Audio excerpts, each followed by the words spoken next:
Hello दोस्तों, आपका स्वागत है फिर से मिस मार्पल की दुनिया में, जहां हर शांत शाम एक रहस्य बनकर उभरती है। और हमारे YouTube चैनल आओ सुने कहानी में आज की बैठक में अपनी कहानी लेकर आए हैं डॉक्टर पेंडर, एक शांत और समझदार पादरी। पर उनके पास है एक ऐसा अनुभव जिसे सुनकर आप भी चौंक जाएंगे। यह कहानी है एक पुराने मकान की, एक रहस्यमय बगीचे की और एक प्राचीन देवी अस्टार्टे के मंदिर की।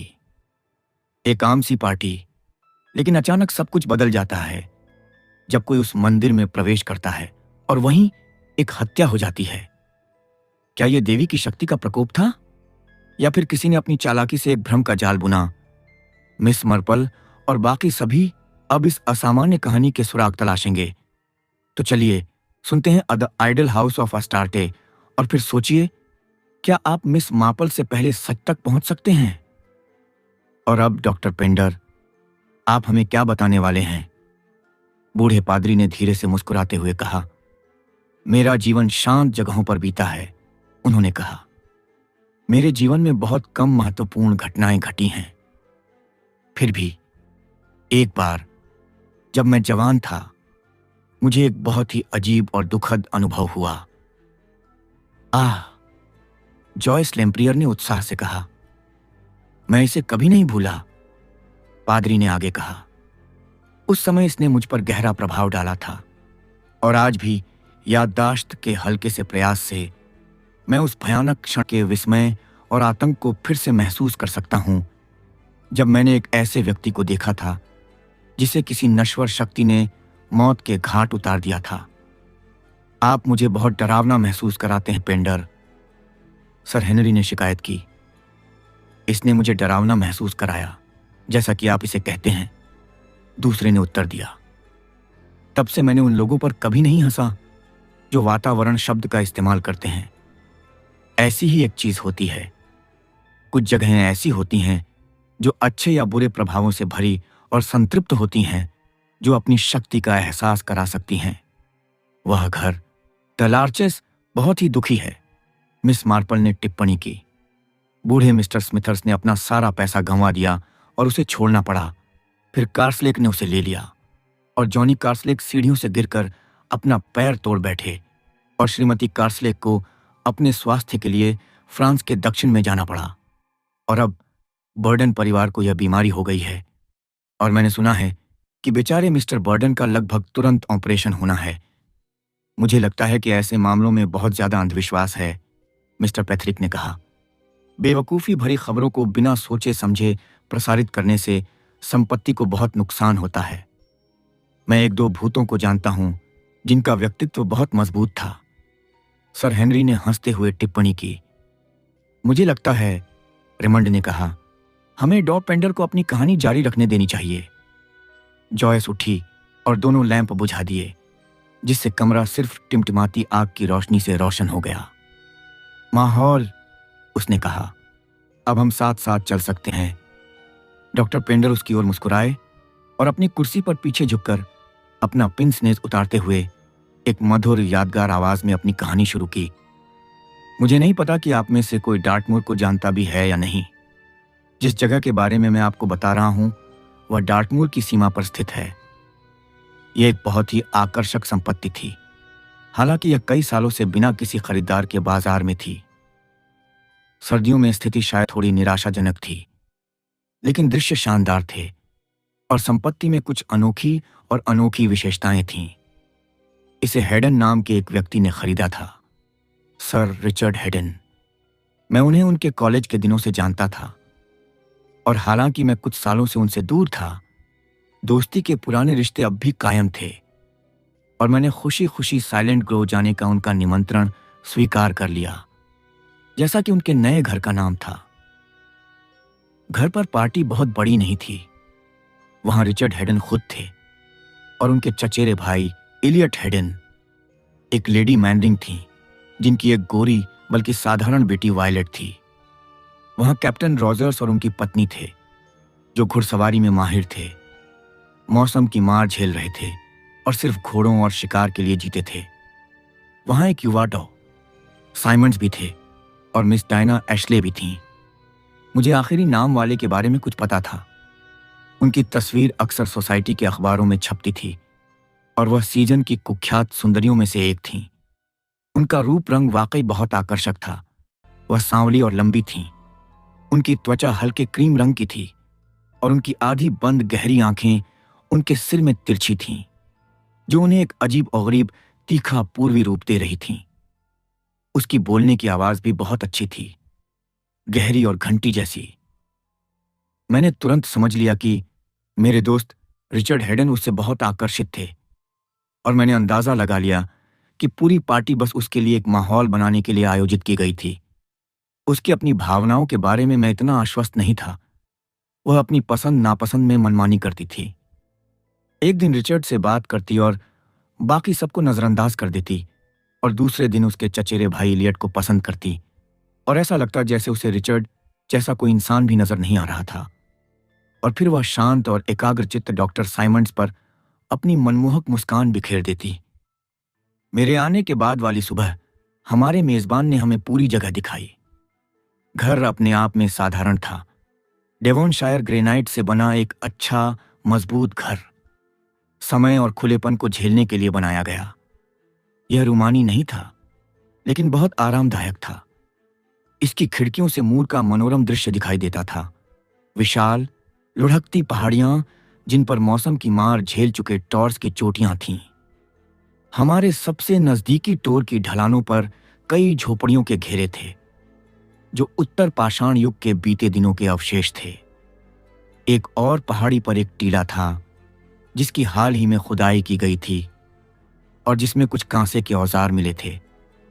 हेडन को पुरातत्व संबंधी मामलों में रुचि थी और उन्होंने हमसे बहुत ऊर्जा और उत्साह के साथ बात की। उन्होंने बताया कि यह विशेष स्थान अतीत के अवशेषों से विशेष रूप से समृद्ध था। नवपाषाणकालीन झोपड़ीवासी, ड्रियूड, रोमन और यहां तक कि प्रारंभिक फिनिशियन के भी निशान पाए जाते थे। लेकिन यह जगह सबसे दिलचस्प है, उन्होंने कहा। आप इसका नाम जानते हैं? Silent Grove. खैर, यह देखना आसान है कि इसका नाम किससे लिया गया है। उसने अपने हाथ से इशारा किया। देश का वह विशेष भाग काफी नंगा था। चट्टानें, हीथर और ब्रेकन, लेकिन घर से लगभग 100 गज की दूरी पर पेड़ों का एक घना बाग था। यह बहुत पुराने जमाने का अवशेष है, हेडन ने कहा। पेड़ मर गए हैं और फिर से लगाए गए हैं, लेकिन कुल मिलाकर इसे बिल्कुल वैसा ही रखा गया है जैसा पहले था, शायद फोनीशियन बसने वालों के जमाने में। आओ और इसे देखो। हम सब उसके पीछे पीछे चले। जैसे ही हम पेड़ों के उस झुरमुट में दाखिल हुए, मुझ पर एक अजीब सा दबाव छा गया। मुझे लगता है कि यह सन्नाटा था।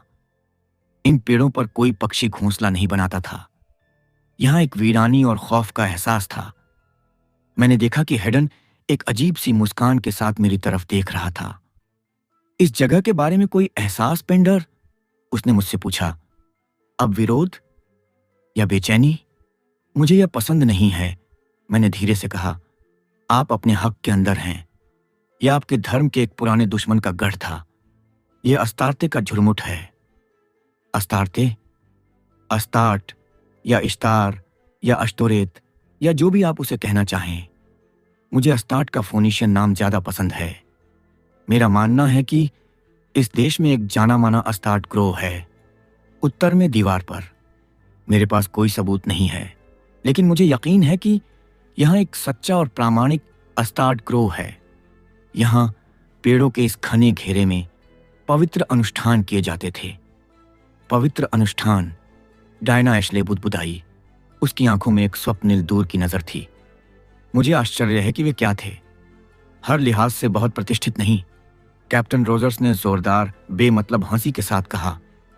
काफी आकर्षक, मुझे लगता है। हेडन ने उसकी बात पर ध्यान नहीं दिया। ग्रोव के बीच में एक मंदिर होना चाहिए, उसने कहा। मैं मंदिरों तक नहीं जा सकता, लेकिन मैंने अपनी एक छोटी सी कल्पना में खोया है। उसी समय हम पेड़ों के बीच एक छोटे से खुले मैदान में निकल आए थे।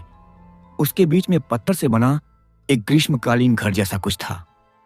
डायना एशले ने हेडन की ओर प्रश्नवाचक दृष्टि से देखा। मैं इसे आइडल हाउस कहता हूं, उसने कहा। यह अस्तार्ते का आइडल हाउस है। वह हमें ऊपर ले गया। अंदर एक खुरदुरे आबनूस के खंभे पर एक विचित्र सी छोटी सी मूर्ति विराजमान थी, जो अर्धचंद्राकार सींगों वाली एक महिला को दर्शाती थी, जो शेर पर बैठी थी। फिनिशियों की अस्तार्ते, हेडन ने कहा। चंद्रमा की देवी, चंद्रमा की देवी, डायना चिल्लाई।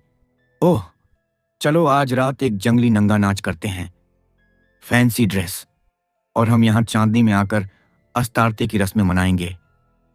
मैंने अचानक हरकत की और रिचर्ड के चचेरे भाई इलियट हेडन जल्दी से मेरी ओर मुड़े। तुम्हें यह सब पसंद नहीं है ना पादरी? उन्होंने कहा। नहीं, मैंने गंभीरता से कहा, मुझे पसंद नहीं है। उसने उत्सुकता से मेरी ओर देखा, लेकिन यह सिर्फ मूर्खता है।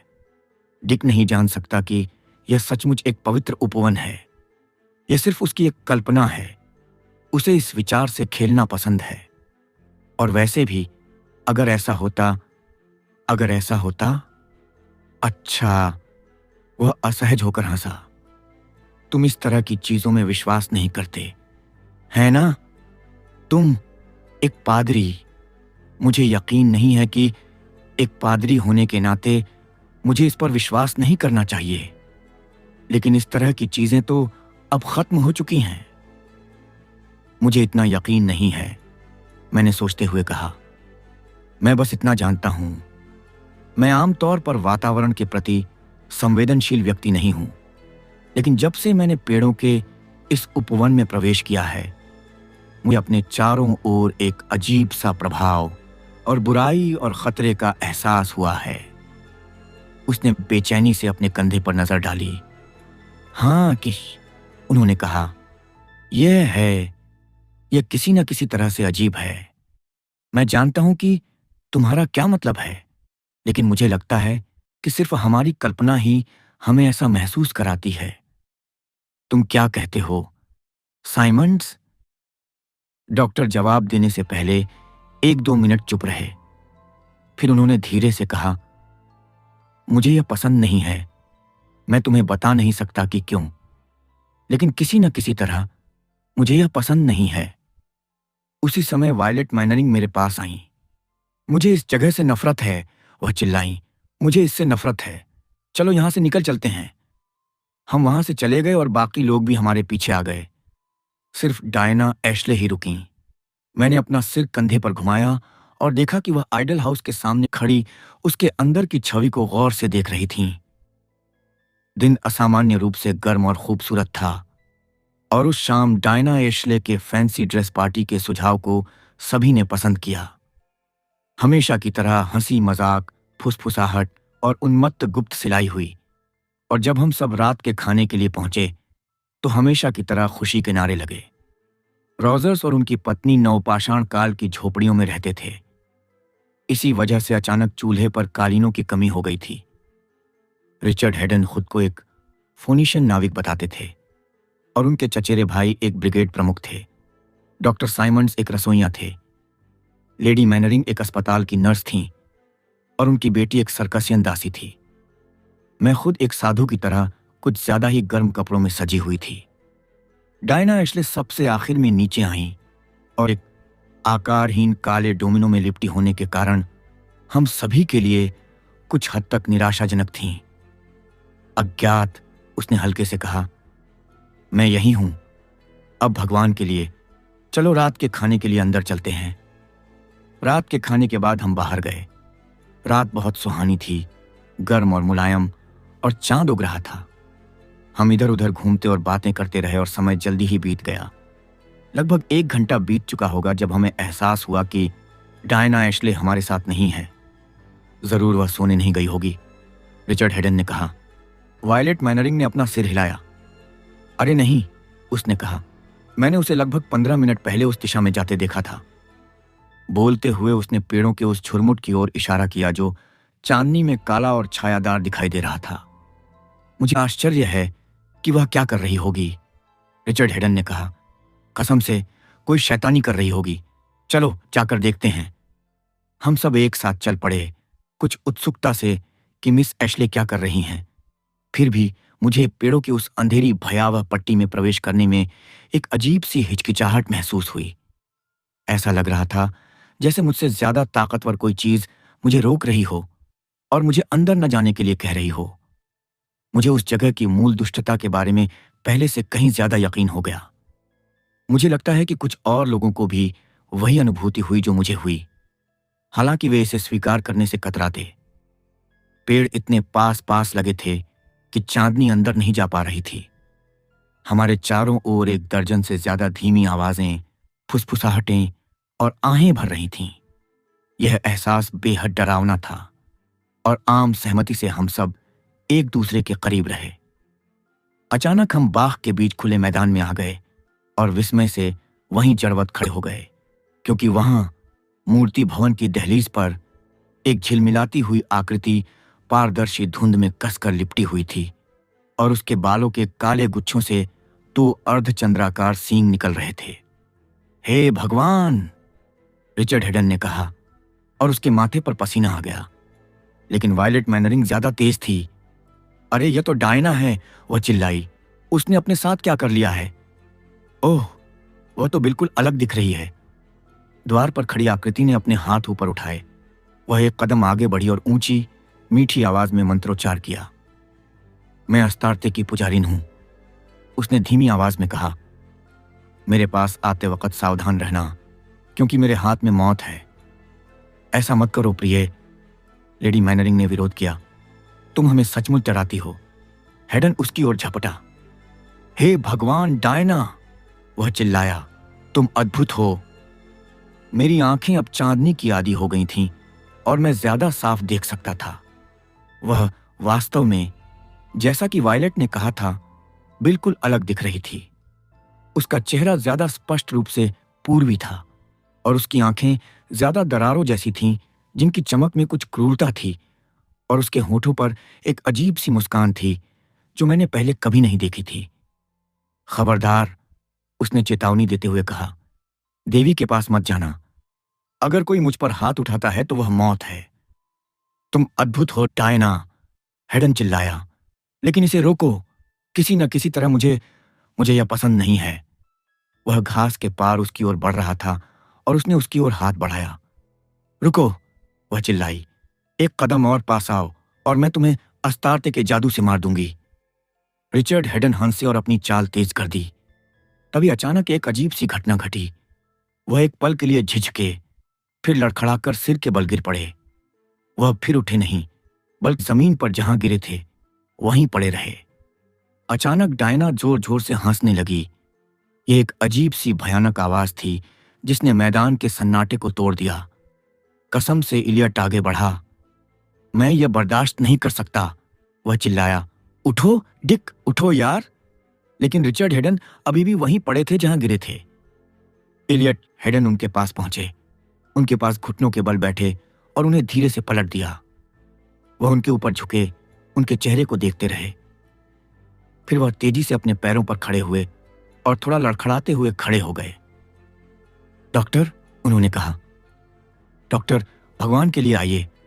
मुझे लगता है कि वह मर चुके हैं। साइमंड्स आगे दौड़े और इलियट बहुत धीरे धीरे चलते हुए हमारे पास आ गए।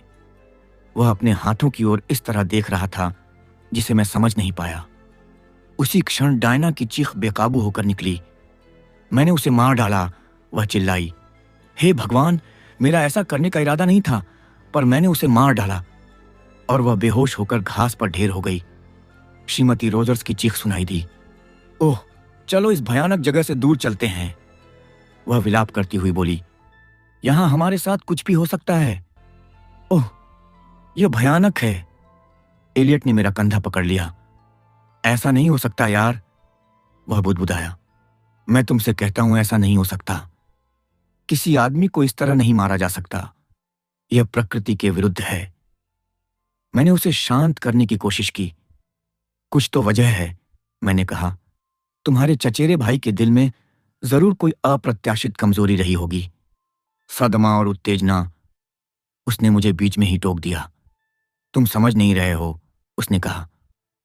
उसने मुझे दिखाने के लिए अपने हाथ ऊपर उठाए और मैंने उन पर एक लाल धब्बा देखा। डिक सदमे से नहीं मरा, उस चाकू मारा गया था, दिल में चाकू मारा गया था, और वहां कोई हथियार नहीं है। मैं अविश्वास से उसे देखता रहा। उसी क्षण साइमंड्स शव की जांच से उठा और हमारी ओर आया। वह पीला पड़ गया था और उसका पूरा शरीर कांप रहा था। क्या हम सब पागल हैं? उसने कहा। यह कौन सी जगह है कि इसमें ऐसी घटनाएं हो सकती हैं?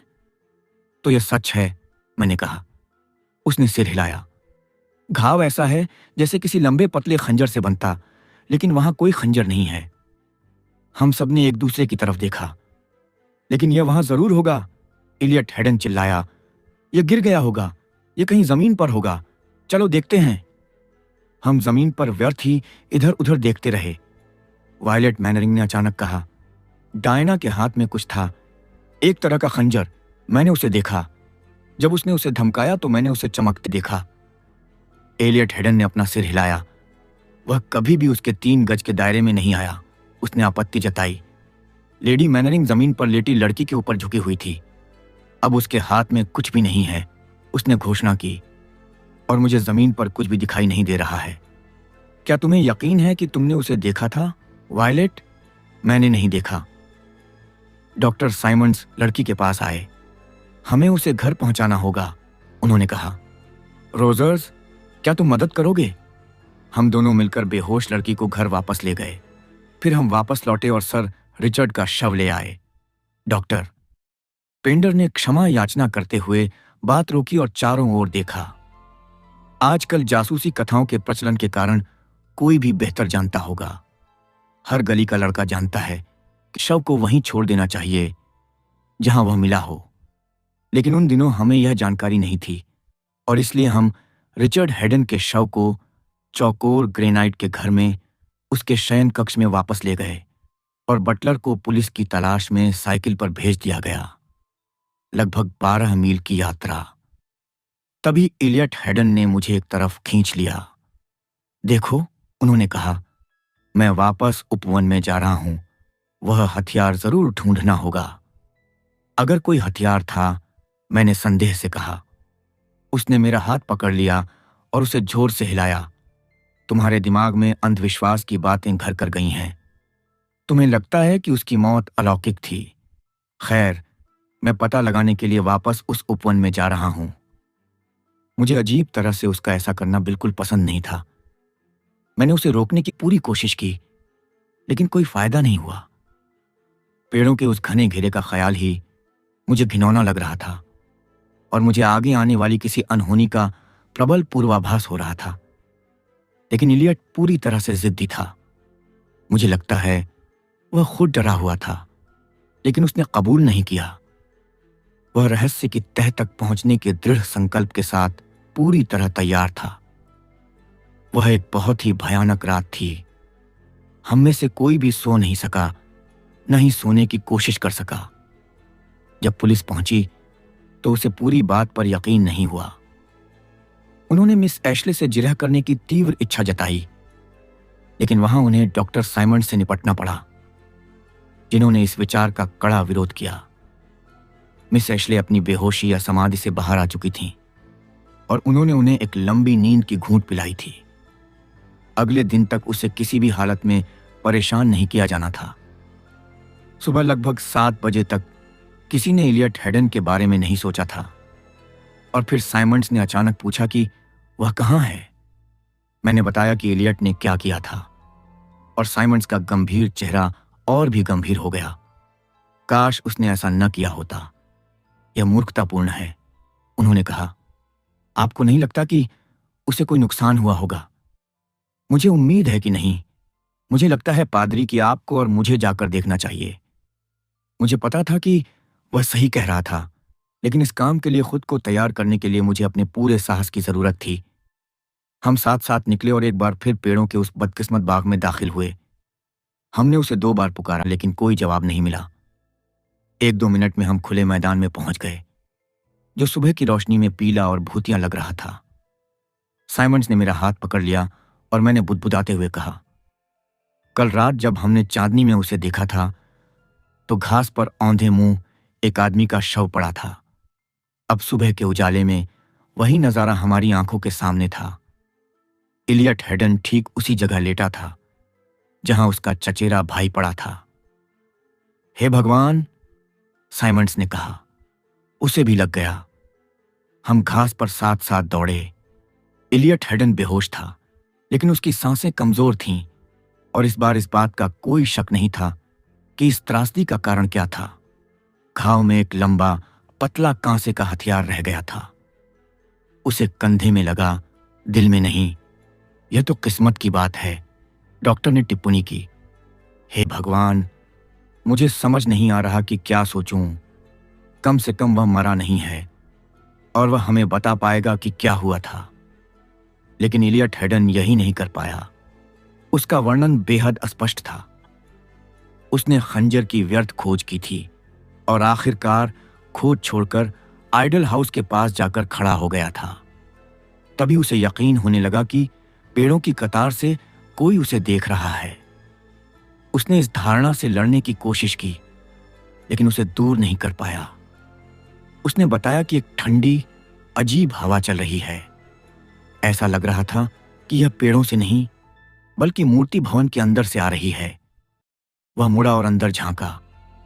उसने देवी की छोटी सी आकृति देखी और उसे लगा कि वह किसी भ्रम में है। आकृति बड़ी होती जा रही थी। तभी अचानक उसे अपनी कनपटियों के बीच किसी झटके जैसा कुछ लगा, जिससे वह लड़खड़ा गया और गिरते ही उसे अपने बाएं कंधे में तेज जलन का एहसास हुआ। इस बार खंजर की पहचान उसी खंजर के रूप में हुई जो पहाड़ी पर बने बैरों में खोदा गया था और जिसे रिचर्ड हेडन ने खरीदा था। उसने उसे कहाँ रखा था? घर में या बाग में बने आइडल हाउस में? किसी को पता नहीं था। पुलिस का मानना था और हमेशा रहेगा कि मिस एशले ने जानबूझकर उसे चाकू मारा था। लेकिन हमारे संयुक्त साक्ष्य के मद्देनजर कि वह कभी भी उसके 3 गज के दायरे में नहीं थी, वे उसके खिलाफ आरोप का समर्थन करने की उम्मीद नहीं कर सकते थे। इसलिए यह बात एक रहस्य बनी हुई है और बनी हुई है। एक सन्नाटा छा गया। कहने को कुछ भी नहीं लगता। जॉयस लैम्पियर ने अंत में कहा, यह सब बहुत भयानक है और अजीबोगरीब। क्या आपके पास अपने लिए कोई स्पष्टीकरण नहीं है, डॉक्टर पिंडर? बूढ़े आदमी ने सिर हिलाया। हाँ, उसने कहा, मेरे पास एक स्पष्टीकरण है। एक तरह का स्पष्टीकरण, यानी बल्कि एक अजीबोगरीब स्पष्टीकरण, लेकिन मेरे हिसाब से इसमें अभी भी कुछ बातें छूट गई हैं। मैं सेशन में गई हूं, जॉयस ने कहा, और आप जो चाहें कह सकती हैं। बहुत अजीबोगरीब चीजें हो सकती हैं। मुझे लगता है कि इसे किसी तरह के सम्मोहन से समझाया जा सकता है। लड़की ने सचमुच खुद को अस्तारते की पुजारिन में बदल लिया था और मुझे लगता है किसी न किसी तरह उसने उसे चाकू मारा होगा। शायद उसने वह खंजर फेंक दिया होगा जो मिस मैनरिंग ने उसके हाथ में देखा था। या हो सकता है कि वह कोई भाला रहा हो, रेमंड वेस्ट ने सुझाव दिया। आखिरकार चांदनी बहुत तेज नहीं होती। हो सकता है उसके हाथ में कोई भाला रहा हो और उसने दूर से ही उस पर वार किया हो, और तब मुझे लगता है कि सामूहिक सम्मोहन की बात आती है। मेरा मतलब है, आप सभी उसे अलौकिक शक्तियों से मारा हुआ देखने के लिए तैयार थे और इसलिए आपने इसे इस तरह देखा। मैंने संगीत हॉल में हथियारों और चाकुओं से कई अद्भुत चीजें होते देखी हैं, सर हेनरी ने कहा। मुझे लगता है कि यह संभव है कि कोई आदमी पेड़ों की कतार में छिपा रहा हो और उसने वहां से चाकू या खंजर को पर्याप्त सटीकता के साथ फेंका हो। बेशक, यह मानते हुए कि वह एक पेशेवर था। मैं मानता हूं कि यह थोड़ा अटपटा लगता है, लेकिन यही एकमात्र व्यावहारिक सिद्धांत लगता है। आपको याद होगा कि दूसरे आदमी को साफ तौर पर यह आभास था कि पेड़ों के झुरमुट में कोई उसे देख रहा है। जहां तक मिस मैनिंग का यह कहना कि मिस एशले के हाथ में खंजर था और दूसरों का यह कहना कि उनके हाथ में नहीं था, मुझे इससे कोई आश्चर्य नहीं हुआ। अगर आपको मेरा अनुभव होता तो आप जानते कि एक ही बात के बारे में 5 लोगों का बयान इतना अलग अलग होगा कि लगभग अविश्वसनीय होगा। श्री पेत्रिक खांसने लगे। लेकिन इन सभी सिद्धांतों में हम एक जरूरी तथ्य को नजरअंदाज कर रहे हैं, उन्होंने टिप्पणी की। हथियार का क्या हुआ? मिस एशले खुली जगह के बीच में खड़ी भाले को बड़ी मुश्किल से छुड़ा पाती, और अगर किसी छिपे हुए हत्यारे ने खंजर फेंका होता तो जब वह आदमी पलटा होता तब भी खंजर घाव में ही होता। मुझे लगता है कि हमें सभी काल्पनिक सिद्धांतों को त्याग कर खुद को गंभीर तथ्यों तक सीमित रखना चाहिए। और गंभीर तथ्य हमें कहाँ ले जाते हैं?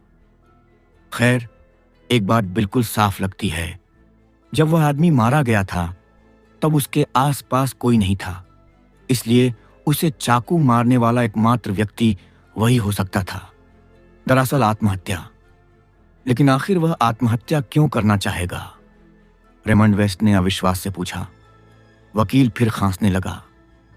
आह, यह फिर से सिद्धांत का प्रश्न है, उसने कहा। इस समय मैं सिद्धांतों से चिंतित नहीं हूं।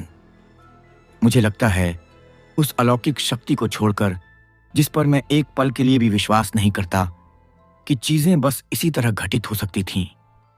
उसने खुद को चाकू मारा और गिरते ही उसकी बाहें फड़फड़ा उठीं, जिससे खंजर घाव से निकलकर पेड़ों के बीच दूर जा गिरा। मुझे लगता है कि यह, हालांकि कुछ हद तक असंभव है, एक संभावित घटना है। मुझे कहना पसंद नहीं, मुझे यकीन है, मिस मार्पल ने कहा। यह सब मुझे सचमुच बहुत हैरान करता है, लेकिन अजीब-ओ-गरीब चीजें होती हैं। पिछले साल लेडी शार्पली की गार्डन पार्टी में जो आदमी घड़ी के गोल्फ की व्यवस्था कर रहा था, वह एक नंबर पर ठोकर खा गया। वह बिल्कुल बेहोश था और लगभग 5 मिनट तक होश में नहीं आया। हाँ प्यारी आंटी, रेमंड ने धीरे से कहा, लेकिन उन्हें चाकू तो नहीं मारा गया था, है ना? बिल्कुल नहीं प्यारी, मिस मार्पल ने कहा। यही तो मैं आपको बता रही हूं। बेशक बेचारे सर रिचर्ड को चाकू मारने का सिर्फ एक ही तरीका हो सकता था, लेकिन काश मुझे पता होता कि उन्हें सबसे पहले किस वजह से ठोकर लगी थी। बेशक हो सकता है कि किसी पेड़ की जड़ से। बेशक वो लड़की को देख रहे होंगे, और जब चांदनी हो तो कोई चीजों से टकराता ही है। आप कहती हैं कि सर रिचर्ड को चाकू मारने का सिर्फ एक ही तरीका हो सकता था, मिस मार्पल? पादरी ने उत्सुकता से उनकी ओर देखते हुए कहा। यह बहुत दुखद है और मैं इसके बारे में सोचना भी पसंद नहीं करता। वो दाएं हाथ का आदमी था, है ना? मेरा मतलब है कि उसने अपने बाएं कंधे में चाकू मार लिया होगा। युद्ध में मुझे बेचारे जैक बेंस के लिए हमेशा बहुत दुख होता था। आपको याद होगा, अरास में बहुत भीषण लड़ाई के बाद उसने अपने पैर में गोली मार ली थी। जब मैं अस्पताल में उनसे मिलने गया तो उन्होंने मुझे इसके बारे में बताया और वे इसके लिए बहुत शर्मिंदा थे। मुझे उम्मीद नहीं है कि इस बेचारे आदमी इलियट हेडन ने अपने दुष्ट अपराध से बहुत लाभ उठाया होगा। इलियट हेडन, रेमंड चिल्लाया। तुम्हें लगता है कि उसने ऐसा किया है? मुझे समझ नहीं आता कि कोई और ऐसा कैसे कर सकता था, मिस मार्पल ने हल्के आश्चर्य से अपनी आंखें खोलते हुए कहा। मेरा मतलब है कि जैसा कि मिस्टर पैथरिक बहुत समझदारी से कहते हैं, अगर कोई तथ्यों को देखता है और मूर्ति पूजक देवियों के उस माहौल को नजरअंदाज करता है, जो मुझे नहीं लगता कि बहुत अच्छा है, वह पहले उसके पास गए और उसे पलट दिया। और निश्चित रूप से ऐसा करने के लिए उसे उन सभी की ओर अपनी पीठ करनी होगी, और एक डाकू सरदार की पोशाक में होने के कारण उसकी बेल्ट में निश्चित रूप से किसी प्रकार का हथियार होगा। मुझे याद है कि जब मैं छोटी लड़की थी तब मैंने एक डाकू सरदार की पोशाक में एक आदमी के साथ नृत्य किया था। उसके पास 5 तरह के चाकू और खंजर थे, और मैं आपको बता नहीं सकता कि उसके साथी के लिए यह कितना अजीब और असहज था। सभी की निगाहें डॉक्टर पेंडर की ओर थीं। मुझे सच्चाई पता थी, उन्होंने कहा। उस त्रासदी के 5 साल बाद यह इलियट हेडन द्वारा मुझे लिखे गए एक पत्र के रूप में आया। उन्होंने इसमें लिखा था कि उन्हें लगता है कि मुझे हमेशा उन पर शक था। उन्होंने कहा कि यह एक अचानक प्रलोभन था। वह भी डायना एशले से प्यार करते थे, लेकिन वह एक गरीब संघर्षरत बैरिस्टर थे। रिचर्ड के रास्ते से हट जाने और उनकी उपाधि और संपत्ति विरासत में मिलने के बाद उन्होंने अपने सामने एक शानदार संभावना को खुलते देखा। जब वह अपने चचेरे भाई के पास घुटनों के बल बैठे थे तो खंजर उनकी बेल्ट से झटके से निकल गया था, और सोचने से पहले ही उन्होंने उसे अंदर डाल दिया और वापस अपनी बेल्ट में रख लिया। बाद में उन्होंने शक दूर करने के लिए खुद को चाकू मार लिया। उन्होंने मुझे दक्षिणी ध्रुव की यात्रा शुरू करने से ठीक पहले लिखा था, इस बात के लिए कि जैसा कि उन्होंने कहा था, उन्हें कभी वापस ना आना पड़े।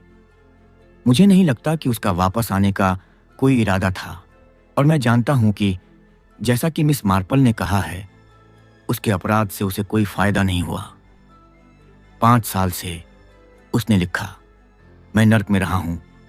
मुझे उम्मीद है कम से कम मैं सम्मानपूर्वक मरकर अपने अपराध का प्रायश्चित कर सकूंगा। एक विराम आया और वह सम्मानपूर्वक मरा, सर हेनरी ने कहा। डॉक्टर पेंडर, आपने अपनी कहानी में नाम बदल दिए हैं, लेकिन मुझे लगता है कि मैं उस आदमी को पहचानता हूं जिसका आप जिक्र कर रहे हैं। जैसा कि मैंने कहा, बूढ़े पादरी ने आगे कहा, मुझे नहीं लगता कि यह स्पष्टीकरण तथ्यों को पूरी तरह से समेटे हुए है। मुझे अब भी लगता है कि उस उपवन में एक बुरा प्रभाव था, एक ऐसा प्रभाव जिसने इलियट हेडन के कार्यों को निर्देशित किया। आज भी मैं आइडल हाउस ऑफ वेस्टर्ड की सिहरन के बिना नहीं सोच सकता। Don't forget to like the video and subscribe to my channel.